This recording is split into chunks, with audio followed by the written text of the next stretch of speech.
Hi, my name's Dr. David Wheeler-Reed, and this is RS-271-1 and RS-271-DL Christology. What we're going to do here in this introductory lecture is basically just go over the course, the requirements for the course, and look in some detail at the course syllabus. So what I would suggest you do while you're listening to this introduction is have the course syllabus handy. I would print it out from e-learning or look at it electronically while you're listening to this introduction.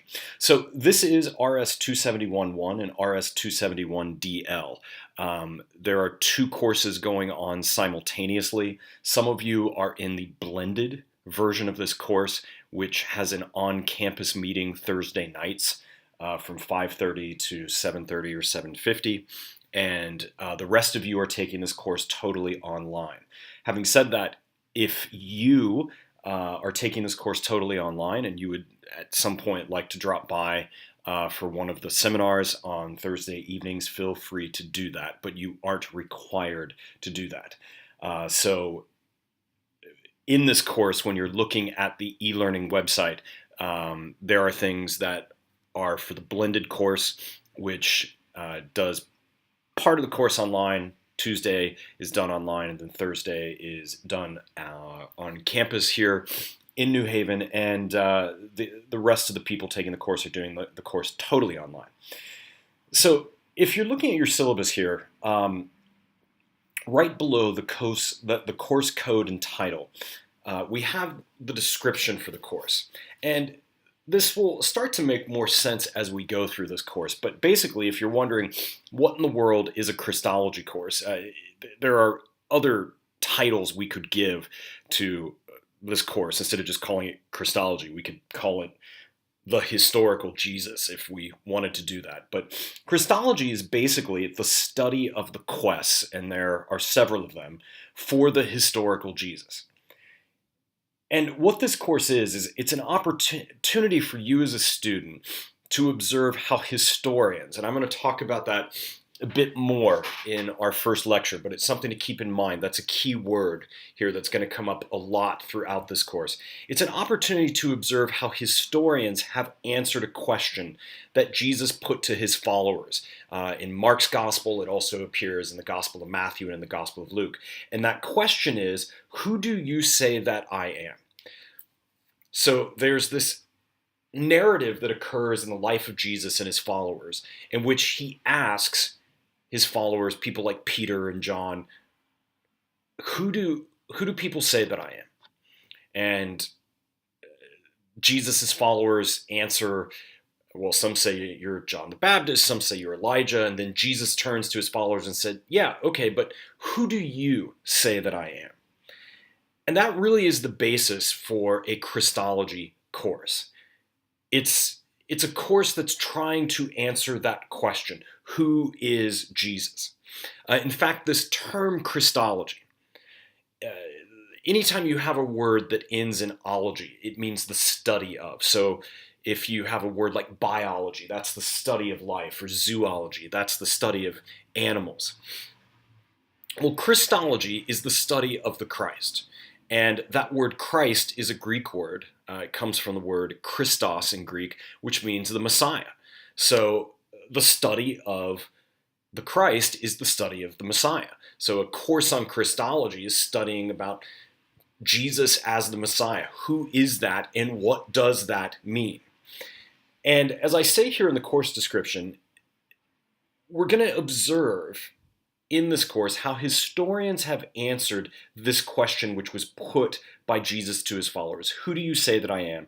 To see how these answers have developed over time down to our own day, and to pursue the question for oneself. And what usually happens, and part of the reason why you take a course in Christology or you take a course on the historical Jesus, is that a lot of how we understand Jesus or think of Jesus, whether somebody's a follower of Jesus or not, says less about Jesus and it says more about us. The answer we give to that question, who do you say that I am? is oftentimes a reflection of who we are as human beings or who we are as individuals. And that's why a course like this is offered, and that's why a course like this is so important. Now, if you're following along here on the syllabus, this course falls under the Philosophy and Religion program here at Albertus Magnus College, and I've put there for you a very brief statement from the department, which is essentially the mission statement of the department. The mission of the Department of Philosophy and Religion is to prepare students to examine horizons of ultimate significance and modes of meaning that provide the frameworks by which societies and individuals are shaped. So in this particular course, what we're going to be doing is we're going to be looking at how does this figure from history, Jesus, how does he give us some kind of ultimate significance? How does he provide meaning, whether somebody's a follower of Jesus or not a follower of Jesus? How does he provide significance in 21st century American society, and how does he provide meaning? And the goals of the Philosophy and Religion department are these. First of all, to learn how to think critically or to become a better critical thinker, to engage multiple perspectives on a subject. So as we go through this course, one of the methodologies we're going to use for trying to understand Jesus is going to be a methodology that many of you may not have used before when it comes to the study of Jesus. To survey and engage bodies of literature in a chosen area, and to reflect on, again, horizons of ultimate significance. And another way of looking at that term ultimate significance is to think of it as, what does it really mean to be alive, and what does it really mean to be a human being? And part of studying Jesus, or the historical Jesus, or this question from Jesus, who do you say that I am, is a question that relates to ultimate significance. What does it mean to be alive? What does it mean to be a human being? Now, my goals in any of my classes for students is that, first of all, they become better critical thinkers.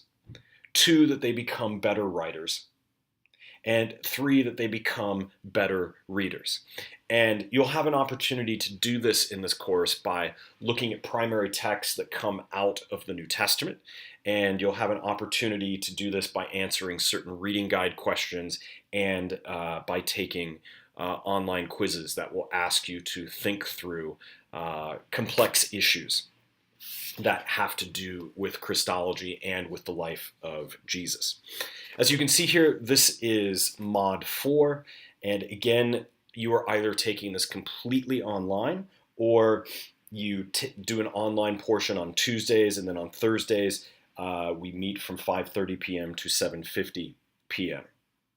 So you are either taking the blended version of this course if you were signed up for RS252, or I'm sorry, RS271 if you were signed up for RS271DL, you are taking the online only version of the course. The credits for this course are 3. Now, the only textbook you actually need for this course is the New Oxford Annotated Bible. It should be in paperback. You can find it on Amazon.com, or you can find it in the bookstore. Whatever is easier for you in terms of purchasing it is fine. It is also available as a Kindle download, or I think as a Nook book through Barnes & Noble. But you need the 4th edition. It will have a red cover on it.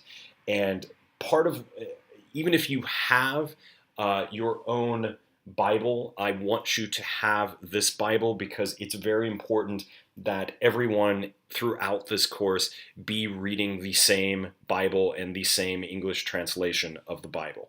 The New Oxford Annotated Bible is the NRSV version, which is the New Revised Standard Version. This is the standard translation and edition that is used in colleges and universities throughout the United States, so you should have it on your shelf anyway.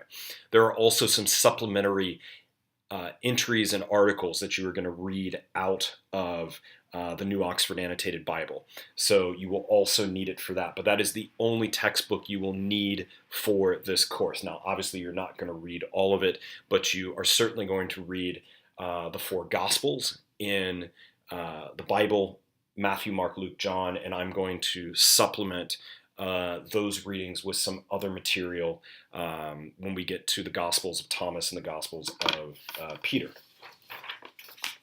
If you flip over to page 2, you can see all of my instructor information there.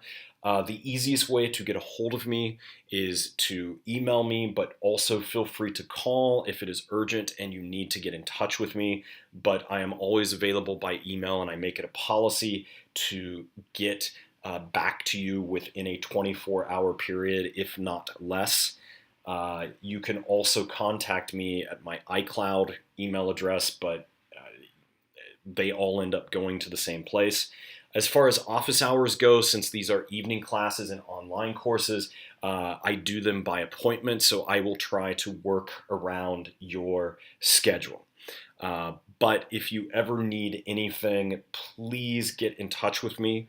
One of the things I have often noticed is that people do not make use of things, students do not make use of things like office hours. The second you get to a place where you feel like you do not understand something in the course, you should be talking to me. So we can straighten out things right away, because as you know, in many of these mod courses, things move very, very quickly and you can get lost very, very quickly. So all of my contact information is there, and like I said, you can either email or call to schedule an appointment. As far as course policies go, I'm sure all by this point know about the tradition of honor at Albertus Magnus College. This will just be assumed throughout this course, so whenever you are writing up certain reading guides and submitting them online or taking online quizzes, we are just going to assume the tradition of honor, and we're also going to assume intellectual honesty. The tradition of honor and intellectual honesty covers things like cheating, and it covers things like plagiarism, which are both very, very serious offenses, which you do not want to commit. As far as the writing guidelines go for this course, you won't be needing to use either APA or MLA for the information in this course. So don't worry about that, because none of your assignments are going to require you to write in either APA or MLA. You can read through the material on appropriate classroom conduct. In fact, when you log on to the e-learning website, on the left-hand column, there is a netiquette guide for how to engage in an online course and online discussion. If you have not read through that, I would recommend reading through that. If you are a special needs student, meaning that you need extra time on assignments or anything like that, please let me know right away. That needs to be taken care of right away, not a couple weeks down the road. So make sure you get in touch with me if that's the case, so we can make the proper accommodations for you for this course. There is not a library or information service component to this course. Again, all of the work and research and reading you're going to do is either going to come from the New Oxford Annotated Bible or from handouts that I will be giving you.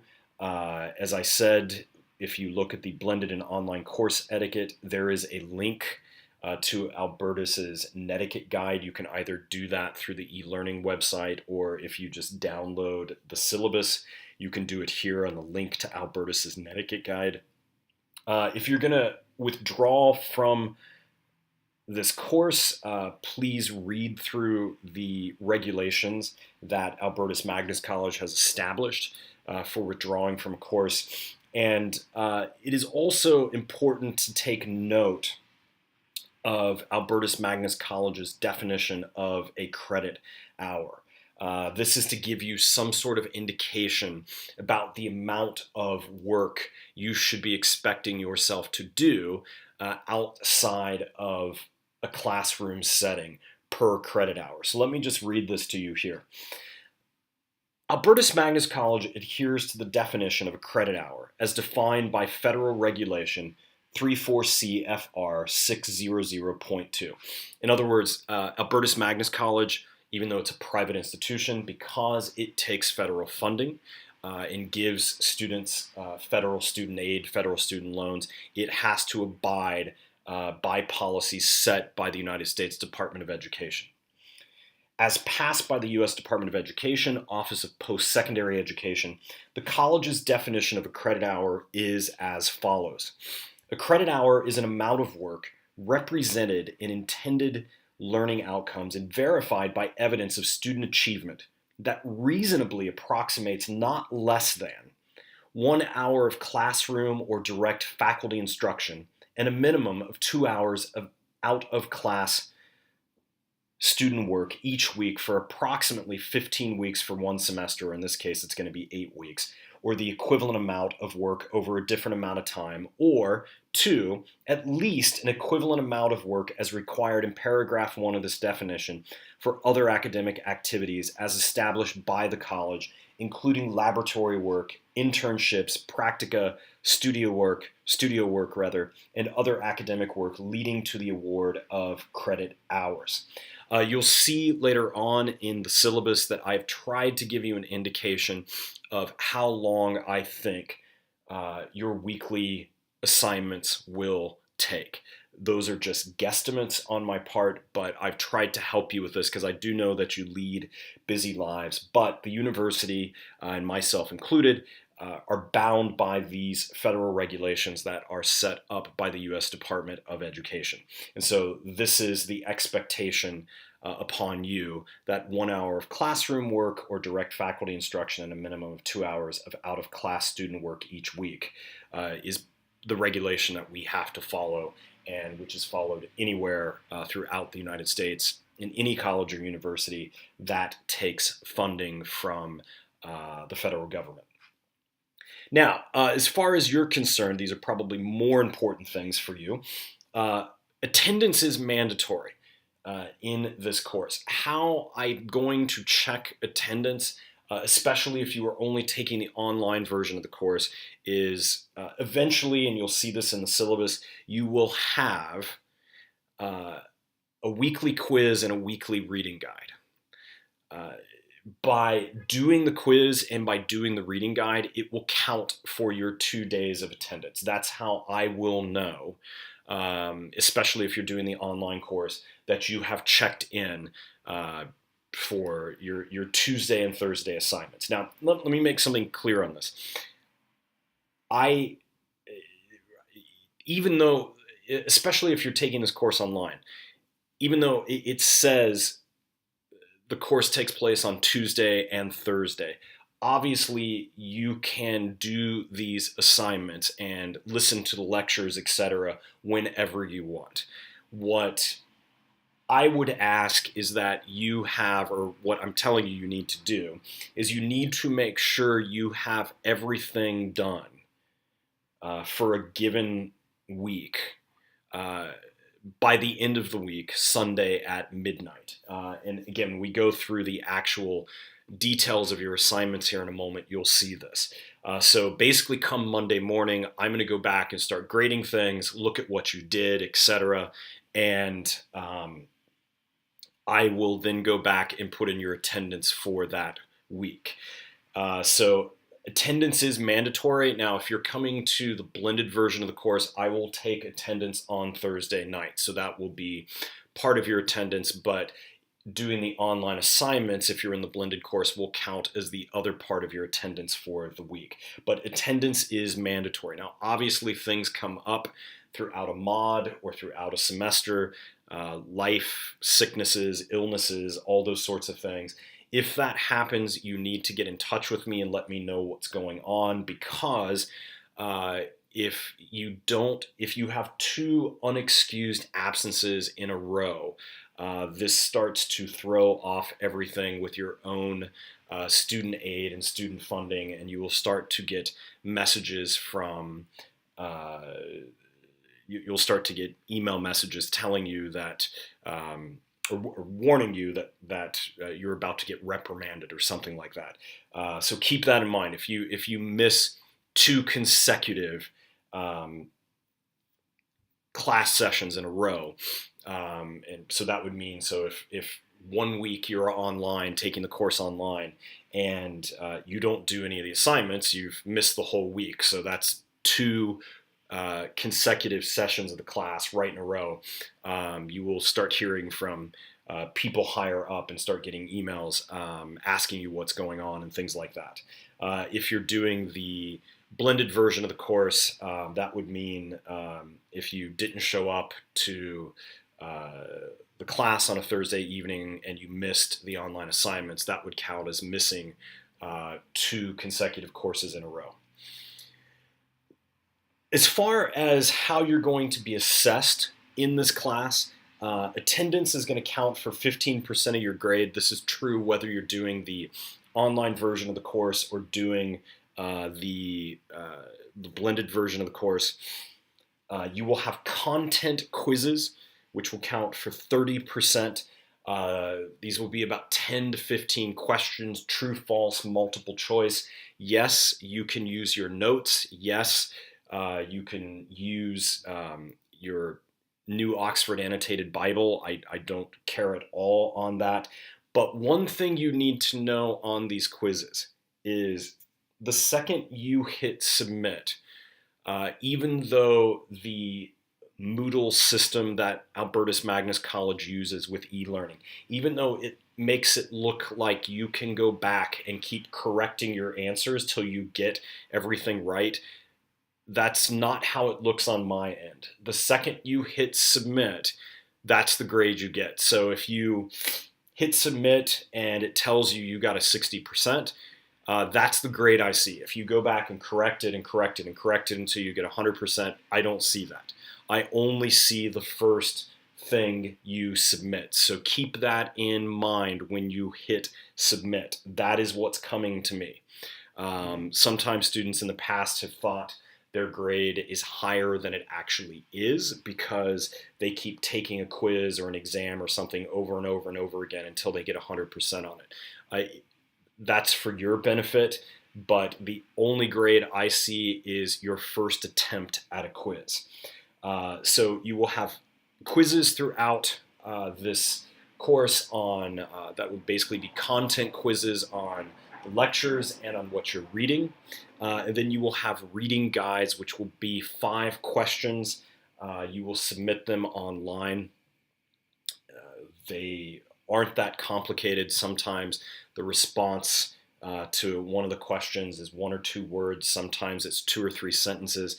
The reading guides will largely have to do with what you are reading in the New Oxford Annotated Bible. So that will be your, those will be your main grades. 15% attendance, 30% content quizzes, and then 55% your reading guides. Now, obviously, when you answer questions in these reading guides, make sure you use correct grammar and spell correctly. That will make me happy, and it will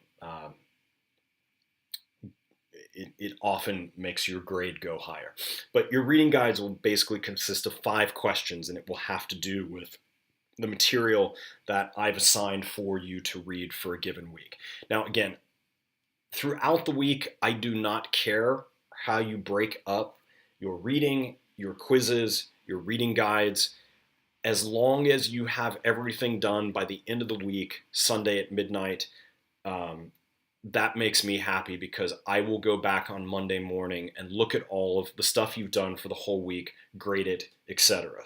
I would strongly suggest, as you go through the course, that you make sure you do all the reading and listen to the online lectures, or if you're in the blended course, listen to an online lecture and then come to class before attempting the quiz or the reading guide. When you're doing a reading guide, I would have the reading guide with you while you are doing reading from the New Oxford Annotated Bible. The reading guides usually go in order of what you're reading. So if you read one of the questions on the reading guides, you'll find it as you're going through your readings. But I would strongly suggest before you take a quiz that you have the reading done and that you've listened to the online lectures or the blended lectures. If you flip over to page 4, I've given you what are the course objectives and learning outcomes for Christology. This is actually how you should evaluate the course at the end of the mod. So by the completion of this course, what you should be able to do is you should be able to summarize the basic principles of the historical critical method. You don't know what that is yet, but we will talk about that the very first week of class, and we will be using the historical critical method throughout this course called Christology. Second, each student, you will be able to reflect on the different portraits of Jesus found in the Gospels of Matthew, Mark, Luke, John. Those Gospels are found in the New Testament. You will also be reading 2 other Gospels not in the New Testament, the Gospel of Thomas and the Gospel of Peter. I will provide those electronically for you. Third, you should be able to identify the basic teachings of the historical Jesus. What was his overall mission? What was his overall message? Fourth, you should be able to identify and reflect on the differences between the Jesus of the Synoptic Gospels and the Jesus of the Gospel of John. That may not make sense to you right now, but it should at the end of this course. And finally, you should be able to contrast the different Christologies of Matthew, Mark, Luke, and John. Now, one of the ways you can check yourself at the end of this course is simply go back to these course objectives and see if you can answer all of these and see if this makes sense to you. This is a way of checking yourself and seeing if you've actually learned what this course asks you to learn. And as far as the learning outcomes go, this also is connected to the course objectives. By completion of this course, each student should know or demonstrate, 1, the basic steps of the historical critical method. And again, you don't know what that is right now, but we will talk about it very early on in the course.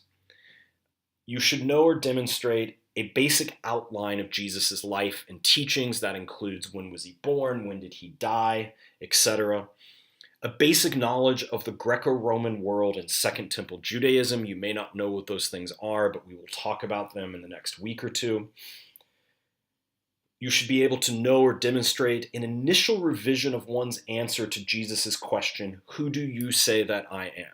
What I mean by that is people usually come into a class on Jesus thinking one thing about Jesus, and if the class works, they should leave thinking something different. And I don't mean that in a bad way. I don't mean like you do a complete 180 and think something totally different about what you thought about Jesus. But your view of Jesus should change and it should expand. Whatever you think day one, or however day one you would answer that question, who do you say that I am? That should expand and change 8 weeks from now. Otherwise, the course just doesn't work, or it isn't working. But that should be something that you should be able to demonstrate by the end of this course. Is here's what I once thought, and here's what I think now. You should demonstrate critical thinking as well as improved writing and reading skills. That's very, very important to me and to the philosophy and religious studies department here. And you should demonstrate a basic knowledge of why Jesus is still an important historical figure in 21st century society. So those are the course objectives and those are the learning outcomes. Now, what I've done here is I've broken the syllabus down into weeks. So we meet for 8 weeks. And basically what you are doing in a course like this is you are doing a semester in half the time. So you're taking a normal 16 week semester and you're doing basically 2 weeks at a time, which is why sometimes these courses can feel overwhelming. is because you really are doing 2 weeks of a regular semester course in 1 week. So what I do each week is I give you week one, I tell you the dates. Those are the Tuesday, Thursday dates. Now, those are arbitrary because, as I'm going to tell you every single week, all of your work should be done, finished Sunday at midnight. So all of your work does not need to be done on Thursday, March 22nd. It needs to be done that following Sunday, that coming Sunday. And what I do in each week is, I give you the dates for the week. I tell you the topic or topics we're going to be discussing. So here in week one, you have the introduction to the course and then why study Jesus in the Gospels.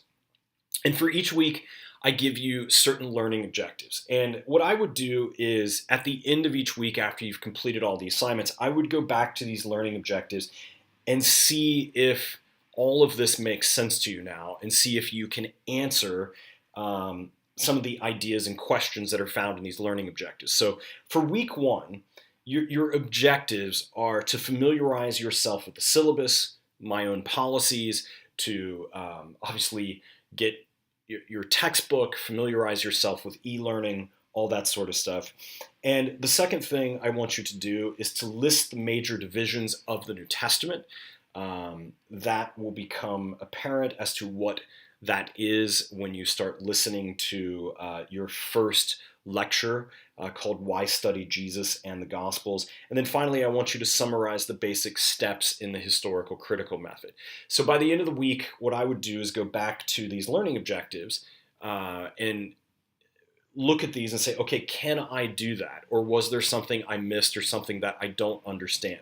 So each week, these learning objectives that I give you are meant to help you focus on the important things that I want you to know out of all the material from lectures, from readings, etc. that's assigned for the week. And if you flip over to page 5, you'll then see that each week I give you, here are your reading assignments. So for this week, you're going to, obviously, as we're doing now, read the syllabus. And you should probably look through the syllabus a couple of times to make sure you understand it. Obviously, if there's something in it you don't understand, you should get in contact with me. Get in contact with me as soon as you can. And you'll also have something called Pliny's Letter to Trajan, which will be available online. The next thing you'll see is your assignments for the week. So in week one, up in the introduction where it says start here, you will have a brief assignment. If you click on this thing called water cooler, what that is it's a way for you to introduce yourself to me and other colleagues of yours in class. Basically, you'll answer a couple of questions that I will provide, and I can read those, and your other classmates can read those and learn something about you.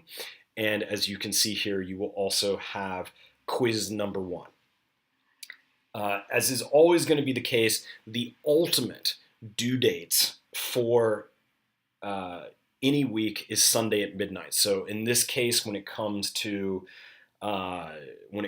week number 1, all of your work is due Sunday, March 25th. And as I said, I will look at all of your work, attendance, etc., on Monday morning. So you need to have everything in by Sunday midnight, March 25th for week 1. And I point that out each week as we go through this. I also give you a description of the homework assignments each week. So for instance, for week number 1, you need to listen to the online lectures, read the syllabus, do the water cooler assignment, and quiz number 1. So if you're ever lost at any point in this course, all you need to do is go back to the syllabus and just make sure you follow it exactly and just check off the boxes on e-learning. I've done this, I've done this, I've done this, I've done this. And each week I'm giving you an estimation, this is a guess, of how long it will take you to go through all of this work. I am basing this on how long it would take me to go through this work. Now, that's not entirely fair. This is why I give you ranges. So, um, and when I'm giving you the estimated duration, this includes listening to lectures online. This includes doing the assignments. For those of you that will come to the blended course sessions on Thursday evenings, I have not counted in the time that you would spend in the Thursday evening class session. So this is basically the work you would be doing online. Whether you're taking the blended version of the course or the online version of the course. And again, these are guesstimates based on how long it would take me. So if you find out after the first week that this took you around 2 hours, that should basically help you when you see my estimates for the weeks ahead. So when we get into week 2, again, you have the exact same information, and what you will see on e-learning is everything that's week 1 in the syllabus, week 2 in the syllabus, etc., will show up online on e-learning as week 1, week 2. So just make sure you check all the boxes, you have everything done, and have it done by Sunday at midnight. So if you read through the rest of this, you will see that there are 8 weeks to this course. I do want to point out that you will end up having